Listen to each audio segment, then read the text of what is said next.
இந்த உலக வாழ்க்கையில நம்மளுக்கு எப்போ திடீர்னு பிரச்சனை வரும்னு சொல்லவே முடியாது. மனுஷர்கள் ஒருவருக்கு விரோதமாய் ஒருவர் எழும்புவதையும், ஒரு மனுஷன் உயரத்துல போகும் பொழுது அடுத்தவர்கள் அவங்களை எப்படியாவது கீழே தட்டணும்னு நினைக்கிறதும், மற்ற மனிதர்களுக்கு விரோதமாய் புறம் கூறுவதும், இப்படியாய் தவறான காரியங்கள் நம்மை சுற்றி நடப்பதை நம்ம அடிக்கடி பார்க்க முடிகிறது. சங்கீதக்காரன் சொல்றாரு, மனுஷர் நமக்கு விரோதமாய் எழும்பின போது கர்த்தர் நமது பக்கத்தில் இராவிட்டால், கர்த்தர் தாமே நமது பக்கத்தில் இராவிட்டால், அவர்கள் கோபம் நம்மேல் எருகியில் நம்மை உயிரோடே விழுங்கி இருப்பார்கள். நிறைய பேர் பார்த்துக்கோங்க, அவங்களுடைய பொறாமை ஒரு எரிச்சலின் ஆவி நல்ல மனிதர்கள் மேல கூட அவங்க அட்டாக் பண்ற மாதிரி நிறைய இன்சிடென்சஸ் நம்ம பார்க்க முடியும். தீயவர்கள் நல்லவர்கள் மேல் பொறாமை கொண்டு செய்கின்ற பல அபத்தமான காரியங்கள் நம்ம பார்க்க முடிகிறது. ஆனா நம்மை அவர்களுடைய பற்களுக்கு இரையாக ஒப்புக்கூடாது இருக்கிற கர்த்தருக்கு ஸ்தோத்திரம். வேடருடைய கண்ணிக்கு தப்பின குருவியை போல நம்முடைய ஆத்துமா தப்பிற்று, கண்ணி தெரித்தது நாம் தப்பினோம்.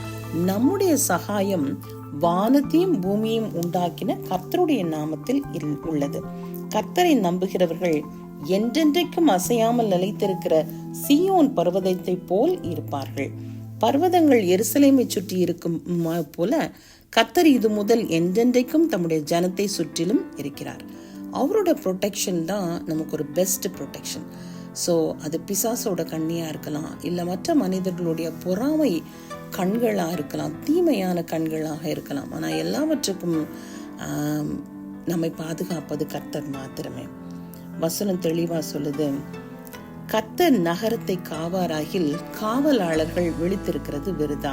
நீங்கள் அதிகாலையில் எழுந்து நேரப்பட வேலையில் தருத்து வருத்தத்தின் அப்பத்தை சாப்பிடுகிறதும் விருதா. அவரே தமக்கு பிரியமானவனுக்கு நித்திரை அளிக்கிறார்.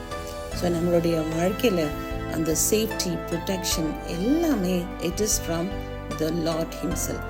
உன் பக்கத்தில் 1000 பேரும் உன் வலது புறத்தில் 10,000 பேரும் விழுந்தாலும் அது உன்னை அணுகாது. உன் கண்களால் மாத்திரம் நீ அதை பார்த்து துன்மார்க்கருக்கு வரும் பலனை காண்பாய் அப்படின்னு போடப்பட்டிருக்குது.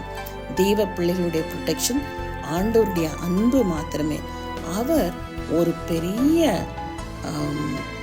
ஃபயரி வால்ஸ் மூலமா நம்மளை எப்பவுமே ப்ரொடெக்ட் பண்ணிட்டு இருக்கிறார். அவருடைய ஏஞ்சல்ஸ் எப்பொழுதும் நம்மளுடைய பாதைக்கு காவலா இருக்கிறார்கள். எவ்வளவு பெரிய பாக்கியம் அது. நம்ம அதுக்காக ஆண்டவருக்கு நன்றி சொல்லுவோமா? May God bless this day.